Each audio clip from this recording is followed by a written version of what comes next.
I attended morning mass in my church and head to Sunday services at Black Church, as I said early on. I've always felt the power of your faith in good times and in tough times. The fact is, the scripture says, all things work together for good to those who love God and are called according to his purpose. Liberals all the time like to talk about not mixing religion with politics. Liberals love to talk about separating church and state. They do it all the time, and they usually do it when they're targeting evangelicals who are promoting biblical values, and they say that they are promoting Christian nationalism. Well, you know who are the most rampant violators of this mixing of religion and politics, of mixing church and state? Democrats. They love to do this. I grew up in a traditional black church, and a number of Democratic politicians come to our Sunday service to talk about what they've done for their community. The latest example to do this, Joe Biden. Joe Biden visited a black megachurch in Philadelphia to sell his policies that he's done for black people because he's losing black votes. Where I attended morning mass in my church and head to Sunday services at Black Church, as I said early on. I've always felt the power of your faith in good times and in tough times. The fact is, the scripture says, all things work together for good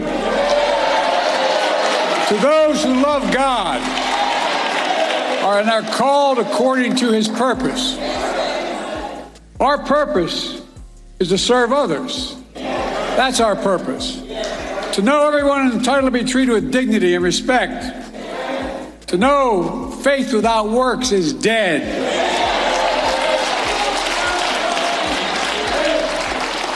We're all called to be doers of the world. In this nation, that means keeping our eyes on the North Star, the very idea of America, that we're all created equal in the image of God and deserve to be treated with dignity and respect our entire lives.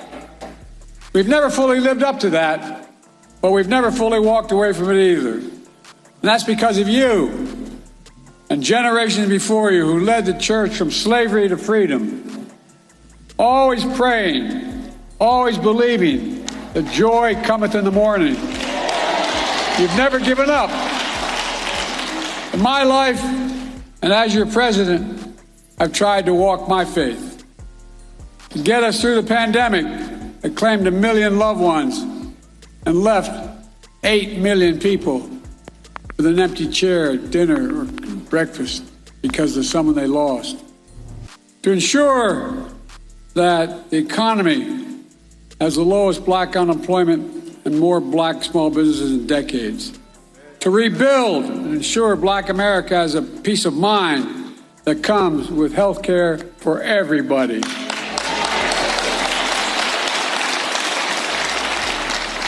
To ensure you can follow your dreams without the burden of student debt.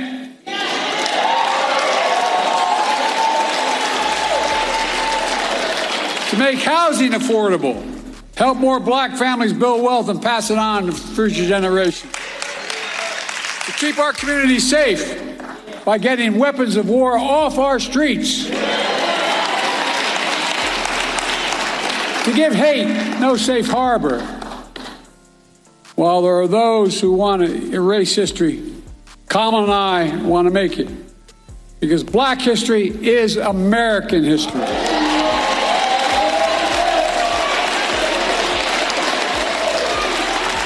Of course, there's more to do to deliver jobs and justice. There's more to do.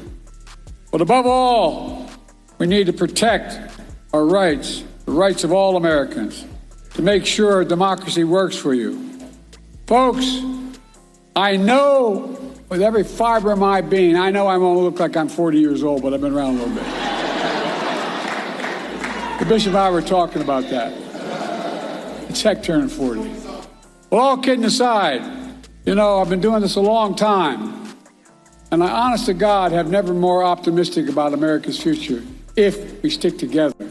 I really mean it. So you have to understand something. That's why I call them church plants. Most traditional black churches sabotage the black community. They are just auxiliaries of the Democratic Party. They are there to push the Democratic agenda. That's why nothing has changed in 60 years. They constantly push this Democratic agenda. They would love to have every Democrat politician come into their pulpit and pander to them and pander to the black liberation theology that is pushing all this negativity in the black community, that pushes this idea that black people are still oppressed, that black people are still victims, that Jesus came here to set them free from worldly oppression. But they don't understand the gospel. They don't understand the true gospel, and they don't preach the true gospel. And that's why a lot of people are leaving these traditional black churches, because why would you go sit in a service, all you hear is that you are a victim, that you are still oppressed, and it's big daddy government that can deliver you?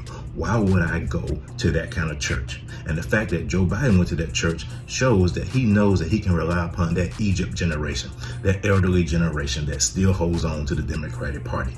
But Joe, that time is up. The younger people realize the game that the Democratic Party has been running in the black community, how they've been using the black church to push the propaganda of the Democratic Party, and it has done nothing to help the black community at all. It is time for a change, because we're not victims. We are empowered for greatness.